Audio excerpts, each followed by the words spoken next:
আসসালামু আলাইকুম প্রবাসী ভাই ব্রাদার, আপনারা সবাই কেমন আছেন? আশা করি সবাই অনেক ভালো আছেন। অনেকে জানতে চেয়েছেন ভাই প্রবাসে আসলে কেমন হবে? প্রবাসের কোন কাজে আসলে ভালো হবে? অনেক কিছু মানুষের আগ্রহ থাকে। তো যারা নতুন করে প্রবাসে আসবেন, বিশেষ করে মিডল ইস্টে ওমান, কাতার, সৌদি, দুবাই, কুয়েত এসব রাষ্ট্রগুলোতে যে সকল ভাই ব্রাদাররা আসবেন তাদের উদ্দেশ্যে একটা গুরুত্বপূর্ণ কথা বলবো। কি করে আসবেন? তা কি কাজ করে আসলে আপনি প্রবাসে একটু সফল হবেন, ভালো একটা কিছু করতে পারবেন, ভালো একটা জায়গায় বা পজিশনে যেতে পারবেন, তার জন্য আপনি কোন কাজটা শিখে প্রবাসী জীবনে পদার্পণ করতে পারেন? প্রথমত আমি বলতে চাই, যদি আপনি প্রবাসে আসতেছেন, ফার্স্ট অফ অল আপনাকে কোনো একটা কাজ শিখে আসতে হবে। যদি কোনো একটা কাজ আপনি শিখে না আছেন, তাহলে প্রবাস জীবনে আপনাকে কষ্ট করতে হবে, পরের গোলামি করতে হবে।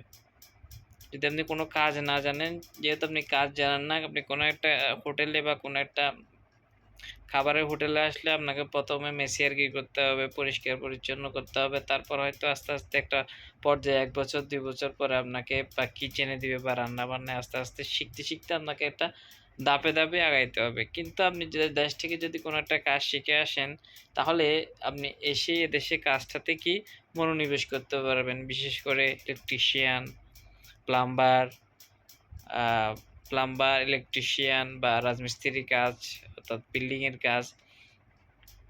এসব কাজের চাহিদা এখানে আসছে। আর এখানে এসি ফ্রিজের কাজের খুব চাহিদা। আর ড্রাইভিং শিখে আসতে পারেন, কাজে দিবে। ড্রাইভিং শিখে আসলে এখানে খুব সহজে আপনি লাইসেন্সটা পেয়ে যাবেন। তেমন কোনো পেরেশানি হবে না। তো ৪-৫ টা কাজ, বিশেষ করে এসি ফ্রিজের কাজ, এসি খুব বেশি এখানে প্রতিটা ঘরে এসি ছাড়া এখানে থাকা অসম্ভব। যার কারণে এসি ফ্রিজের কাজটা এখানে খুব ডিমান্ডিং। ওটি শিখে আসলে এখানে একটা ভালো ডিমান্ড পাওয়া যায়। ভালো মজবুত করে কাজ শিখে আসলে এখানে ভালো একটা সুবিধা পাওয়া যায়।